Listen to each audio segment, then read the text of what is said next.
Okey, jadi kita akan seterusnya kita Okey. akan mendengar perkongsian amalan terbaik projek filem dalam pendidikan oleh Encik Irowit Martini alias Irwan bin Hamzah. Baiklah, saya mempersilakan.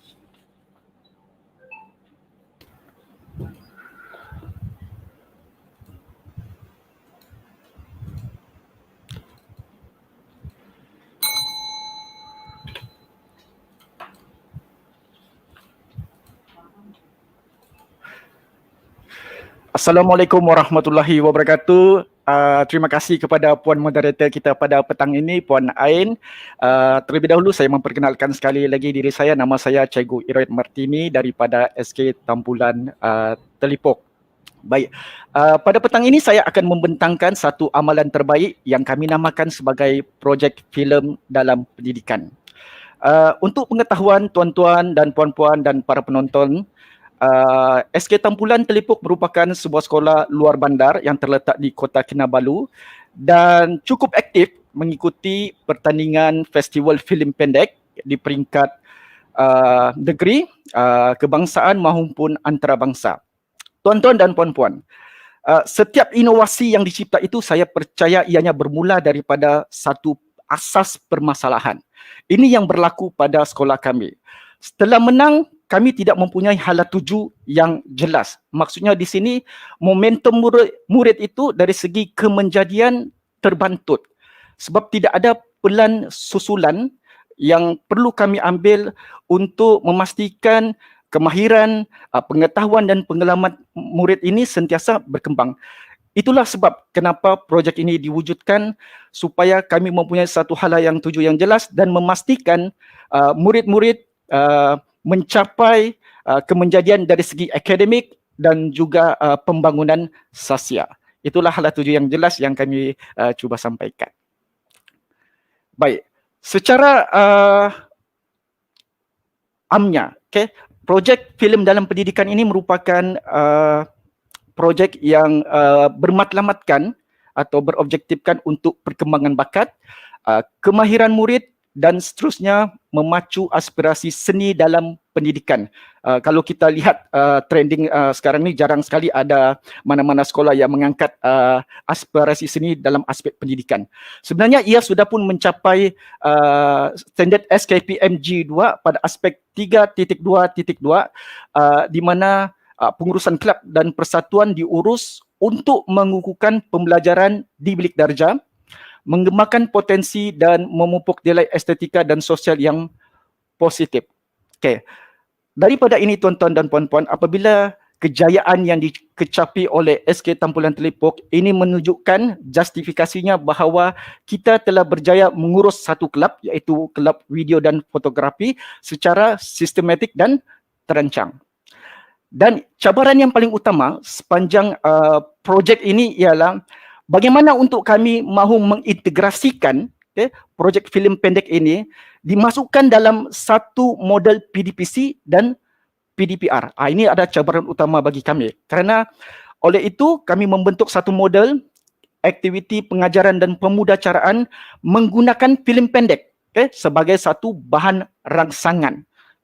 Maksudnya di sini ia juga telah menepati standard SKPM G2 pada aspek 4.2.2, iaitu guru mengawal suasana pembelajaran dengan saya memilih item yang keempat, iaitu mewujudkan suasana pembelajaran yang menyeronokkan.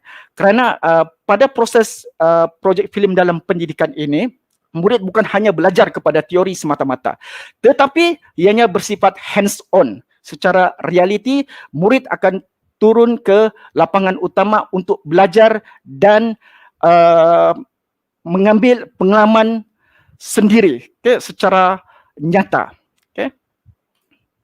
Baik, ada garis masa projek filem dalam pendidikan yang kami jalankan. Sebenarnya kita bermula pada tahun 2015. Pada ketika itu kita membuat cerita Puasa Adam mendapat tempat kedua. Pada tahun 2016, Berita dari Sabah kita telah menjadi Johan. pada tahun 2017 kita telah menerbitkan Tuha vs Zombie. Kita tidak menang, tetapi kita telah mendapat tontonan sebanyak 22 juta tontonan di YouTube. Okay. Pada saya ini merupakan satu kejayaan untuk sekolah. Sekurang-kurangnya masyarakat antarabangsa mengenali Halatuju SK Tampulan dengan jelas dalam projek ini. Okay. Kemudian kita ada Cinta Si Beragang pada tahun 2018. Kita tidak menang apa-apa.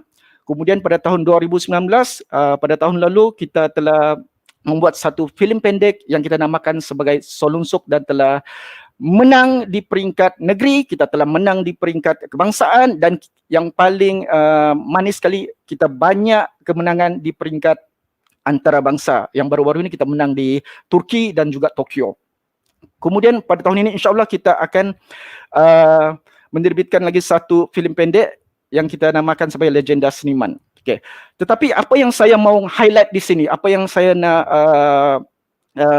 bawa perhatian kepada tuan-tuan dan puan-puan, bukan kejayaan yang kami mahu tonjolkan, tetapi adalah sepanjang dari tahun 2015 daripada 2020 ini adalah cabaran untuk kami mengekalkan momentum ini dalam aspek co-curriculum dan juga kurikulum. Saya sengaja highlight 2015, 2016, 17, 18 itu warna yang merah, bola yang merah, kerana pada ketika itu kita belum lagi melaksanakan sebenarnya projek filem dalam pendidikan. Kita benar-benar bermula pada tahun 2019. Bayangkan tuan-tuan dan puan-puan, kalau tidak ada projek ini, kita sudah membuang masa 4 tahun tanpa melakukan apa-apa. Itu sebab kenapa kita memperkenalkan projek filem dalam pendidikan supaya perkembangan murid dari segi aspek kemenjadian, dari segi aspek pengetahuan, pengalaman akan sentiasa berkembang. Baik, secara ringkasnya, ada 5 langkah dalam projek filem dalam pendidikan. Guru bertindak sebagai mentor. Pelajar akan bertindak sebagai role play yang akan bertindak sebagai peserta. Sekolah akan bertindak sebagai penyokong yang akan menyediakan dana dan bertindak juga sebagai sokongan moral. Apa asas utama di dalam projek ini ialah murid-murid akan menonton filem pendek itu sendiri. Apabila kita bercakap filem pendek, ianya bukan berdurasi 1 jam, tuan-tuan dan puan-puan. Ia hanya memakan masa 3 hingga 8 minit. Okay. Contohnya, saya sebagai guru bahasa Melayu. Okay. Biasanya, apabila saya mengajar subjek bahasa Melayu, saya ambil contoh tema kemasyarakatan. Apabila saya mengajar tema kemasyarakatan, saya akan memilih salah satu video yang mungkin ada di media sosial. Selalunya saya ambil di YouTube, yang berkaitan dengan kemasyarakatan, dan saya akan pertontonkan kepada murid-murid. Dan apabila selepas tontonan itu akan berlaku proses, beberapa proses, 5 proses projek ini yang akan saya tunjukkan selepas ini. Dan kebiasaannya apabila mereka selepas menonton akan berlakunya diskusi, ulasan dan penilaian antara guru dan murid supaya kita nampak tahu apa yang sebenarnya murid faham tentang filem tersebut. Baik, ini adalah komponen intipati utama dalam amalan terbaik projek filem dalam pendidikan yang kita gunakan sewaktu di dalam kelas PDPC dan juga PDPR, dan juga pada masa waktu kokem melalui kelab video dan fotografi SK Tampulan. Biasanya langkah yang pertama dalam asas PDPC, murid-murid akan menonton mengikut tema pada hari itu. Contohnya, jika tema kemasyarakatan, murid, saya akan mengambil video yang bertema kemasyarakatan dan akan saya pertontonkan kepada murid-murid. Setelah itu, langkah yang kedua, murid-murid akan membuat analisis dan juga ulasan apa yang mereka faham tentang filem tersebut. Kemudian, langkah yang ketiga, murid-murid akan membuat pembentangan. Pembentangan ini mungkin mengambil masa dalam 5 hingga 6 minit. Pada saya secara pribadi, apa yang paling penting ialah bukan idea utama mereka, tetapi apa yang paling penting ialah kemahiran komunikasi mereka yang kita dapat gilap. Sebab kebiasaannya saya akan memilih pelajar-pelajar yang kurang bercakap, untuk kita push kepada mereka supaya mereka ni rajin bercakap. Dan melalui pembentangan ini mereka sebenarnya mempunyai satu sifat daya saing kepada kawan-kawan mereka apabila melihat rakan-rakan mereka membentangkan filem tersebut. Okey, ulasan filem. Baik, kemudian langkah yang keempat, kita juga melakukan penilaian. Kita beri borang soal selidik kepada murid-murid dan murid-murid akan menjawab dalam borang penilaian tersebut. Dan langkah yang terakhir sekali ialah kita melakukan penggambaran. Penggambaran ini tidak berlaku di dalam kelas sebab kita percaya bahawa masa biasanya hanya 1 jam. Mana mungkin untuk melakukan penggambaran. Penggambaran ini kita lakukan apabila kita ingin menyertai sesuatu festival filem. Okay. Tetapi pada waktu masa core curriculum melalui kelab video dan fotografi, kita menggalakkan murid-murid untuk melakukan penggambaran sendiri dengan kita meminjamkan smartphone. Smartphone ini daripada guru-guru kita pinjamkan, kemudian mereka edit sendiri hasil karya mereka dan kita akan simpan setiap hasil karya mereka ini di dalam channel YouTube masing-masing lah ataupun di sekolah. Baik, ini adalah proses projek filem dalam pendidikan yang kita integrasikan dalam PDPC. Baik. Untuk menambah baik projek ini, amalan ini kita telah menggunakan analisis SWOT. Okey, kita telah mengenal pasti bahawa kekuatan untuk amalan ini ialah kita mempunyai sokongan yang padu oleh pihak pentadbir dan juga pihak PIBG.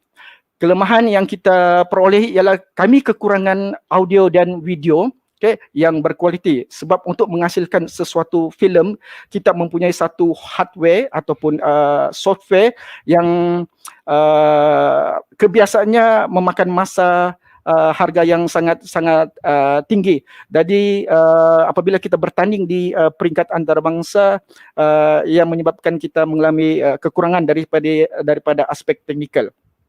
Dari segi peluang pula, kita berjaya membentuk jaringan kerjasama antara pemain industri. Pemain industri dalam konteks ini bermaksud bersama NGO, pihak-pihak syarikat tempatan yang pernah menaja dan menyokong usaha kami. Selepas ini saya akan terangkan secara lebih lanjut contoh-contoh NGO dan syarikat swasta yang menyokong amalan terbaik yang kami lakukan. Dari segi ancaman pula, kebiasaannya murid tidak memberi komitmen. Murid tidak memberi komitmen ini mungkin disebabkan pada ketika itu mungkin masalah kesihatan ataupun sebagainya. Baik, selain daripada proses PDPC di dalam kelas, dalam norma baru ini juga kita telah berjaya melaksanakan secara PDPR di rumah. Kalau tuan-tuan dan puan-puan melihat slide ini adalah seorang murid tahun 5. Yang saya beri tugasan untuk melakar papan cerita ataupun storyboard yang dibantu oleh ibu dan bapanya. Dalam tugasan ini, saya memberi tugasan Jimmy untuk membuat satu tugasan bertemakan peribahasa. Apa yang Jimmy lakukan, beliau membentuk satu jalan cerita, melakar jalan cerita dengan tajuk air dicincang tidak akan putus. Mungkin tuan-tuan dan puan-puan agak kurang arif tentang storyboard. Sebenarnya dalam industri perfilman, storyboard ni sangat penting sebelum kita mulakan syuting. Itu dalam aspek teknikal perfilman. Tetapi apabila kita nak integrasikan dalam PDPR, kita ubah seperti ini, kita sesuaikan dengan kita punya bahan-bahan akademik, bahan-bahan PDPR. Kalau ada masa saya akan tunjukkan dia punya video. Saya pergi ke slide yang seterusnya. Okey, ini adalah bahan-bahan rangsangan yang saya gunakan sewaktu di dalam kelas. Saya menyediakan card activity. Kalau tuan-tuan dan puan-puan boleh nampak ada card activity ini sebelum menonton ada set induksi yang tertentu. Kemudian saya juga sediakan borang maklum balas kepada murid-murid. Saya akan bertanyakan kepada murid apa pendapat anda tentang filem ini dan ada beberapa soalan yang murid perlu jawab. Contohnya, saya faham cerita yang disampaikan. Okey, adakah mereka faham, sederhana faham atau kurang faham? Mereka akan labelkan pada kertas jawapan. Baik, kalau kita bercakap tentang kemenjadian, implikasi yang positif daripada amalan terbaik ini, alhamdulillah setelah kita menjalankan projek ini, kita telah berjaya membawa satu nafas baru dari sudut akademik. Untuk pengetahuan tuan-tuan dan puan-puan, murid yang di dalam gambar ini nama dia E4. pada tahun 2019 beliau merupakan pelakon utama untuk filem pendek Solun Sok. Dalam masa tahun yang sama, beliau telah mendapat satu kejayaan yang sangat membanggakan, di mana beliau mendapat 4A2B dalam UPSR. Ini menunjukkan bahawa amalan ini sebenarnya boleh membawa satu dorongan yang bagus untuk kemenjadian murid. Selain daripada sudut akademik, kita juga telah berjaya di peringkat antarabangsa, sebagai contoh di Toyo University Sarasota Film Festival di Turki dan juga Busan International Kid Youth Film Festival. Baik. Kemudian dari segi kemenjadian projek ini, kita telah menyebar luas kepada PLC, kita bersama BMW juga, dan juga baru-baru ini telah dinobatkan seorang rakan kita daripada Brazil, Cikgu Wan, dengan menggunakan model amalan terbaik ini.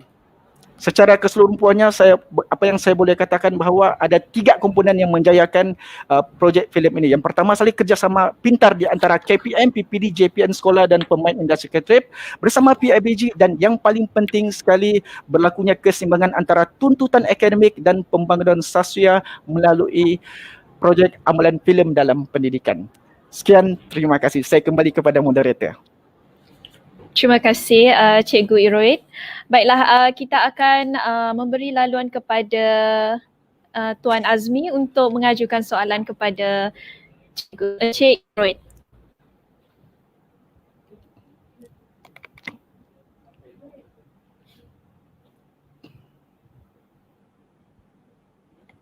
Yang sangat bagus, khususnya dalam mencanang dan mencungkil kemahiran kreatif pelajar. Tetapi saya percaya kreatif pelajar itu tidak dapat dicungkil kalau tidak ada satu pemangkin. Pemangkin di sini saya mengatakan adalah guru itu sendiri. Betul. Guru sebagai pendorong, guru sebagai apa? Apakah cabaran yang cikgu hadapi dalam melaksanakan program ini? Sebab dia bukan satu jangka masa yang pendek tau. Dalam penghasilan video pun dia bermula dengan penyediaan skrip, membuat storyboard, kemudian pemilihan pelakon, lepas itu membuat penggambaran dan juga memasukkan unsur-unsur sinematografi yang baik. Jadi apakah cabaran yang cikgu hadapi dalam cikgu melaksanakan aktiviti ini? Baik, terima kasih kepada Tuan Azmi. Seperti yang saya katakan tadi di SWOT analisis tadi, cabaran yang paling utama ialah kami kekurangan peralatan audio dan video. Sebab seperti yang kita tahu, untuk mengedit sesuatu video, ini saya lihat ambil dari aspek teknikal, perlukan satu laptop, hardware dan software yang berkualiti tinggi. Kita ada, tetapi ianya masih tidak cukup untuk kalau kita mahu menepati standard antarabangsa untuk kita pergi yang lebih jauh lagi. Itu dari segi peralatan audio dan video, Tuan. Okey, baik. Maksudnya peralatan. Tapi cikgu dapat maksudnya sebab bila sampai ke peringkat luar, maksudnya telah berjaya mengikuti pertandingan-pertandingan luar, itu bermakna cikgu bersama kumpulan berada pada tahap level yang tinggi.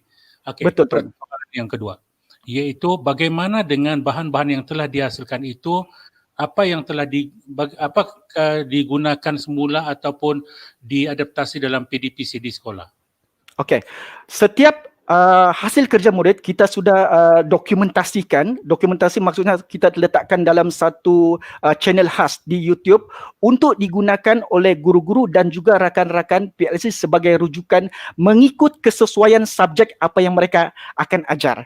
Jadi ianya tidak terbuang begitu saja, dia tidak akan hilang begitu sahaja, tetapi boleh diakses pada bila-bila masa hanya mengakses kepada ruangan YouTube yang telah kami sediakan, Tuan. Okey, tahniah. Jika itu bermakna kita tidak membazir kepada idea kreatif. Betul, Tuan. Digunakan, maksudnya dia sentiasa akan digunakan selagi dia relevan ataupun bergantungan dengan kreativiti guru. Tepat sekali, Tuan. Ya. Dan kalau sekarang ini pun dalam zaman cabaran pandemik ini, maksudnya tidak ada bersua muka dengan pelajar, tetapi kalau pelajar dibagikan task dengan merujuk dan melihat ataupun menonton video beserta dengan soalan lembaran kerja dan sebagainya, bermakna pelajar juga boleh akses pembelajarannya sendiri. Boleh, tidak ada masalah. Kebiasaannya di sekolah kami, masalah utama ialah komunikasi, tetapi itu tidak menjadi masalah kerana kita boleh deliver secara manual. Kita akan letakkan bahan rangsangan itu contohnya di pondok keselamatan untuk murid mengambil tugasan tersebut. Tidak ada masalah. Okey, baik. Tahniah cikgu, teruskan berkarya sebab ini adalah antara unsur yang ada dalam 4.0. Betul Tuan. Kita mereka bentuk pelajar itu kepada satu kadar teknologi pembelajaran yang pelbagai, di mana bahan pelbagai media ini menjadi sebagai bahan sokongan, sebagai bahan bantu belajar yang berkesan untuk pelajar. So dia boleh ingat, bila dia ingat dia boleh buat, bila dia boleh buat dia boleh mengenal pasti betul ataupun salah, dan bila sampai ke peringkat ini pelajar kita mempunyai kebitaran masing-masing. Teruskan kebitaran cikgu, teruskan kreativiti dan keluar, bawa lagi idea pelajar ini keluar supaya dia menjadi cabaran dan juga sebagai pendorong kepada sekolah-sekolah yang lain. Tahniah cikgu. Terima kasih. Terima kasih Tuan Azmi, terima kasih. Terima kasih ahli panel semua.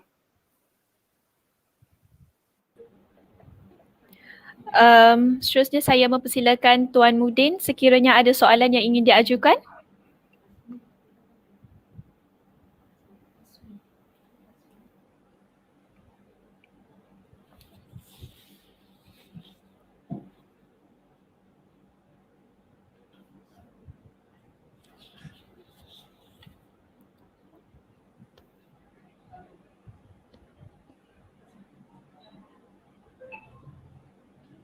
Tuan Mudin ada?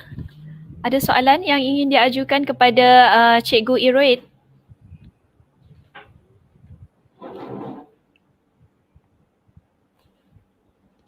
Ataupun Tuan Mudin terlupa untuk unmute mic. Itu mungkin kami tak dengar dari sini. Okey, tak apa. Kita akan teruskan. Terima kasih kepada panel atas soalan yang diajukan. Okey, terima kasih kepada Cikgu Iroid atas perkongsian yang menarik ya dan sangat memberi inspirasi kepada kita semua. Saya pun tertarik juga mendengar perkongsian amalan terbaik Cikgu. Memang terbaik. Tahniah Cikgu Iroid dan juga SK Tampulan. Terima kasih juga. Okey, baiklah. Kita akan teruskan perkongsian seterusnya.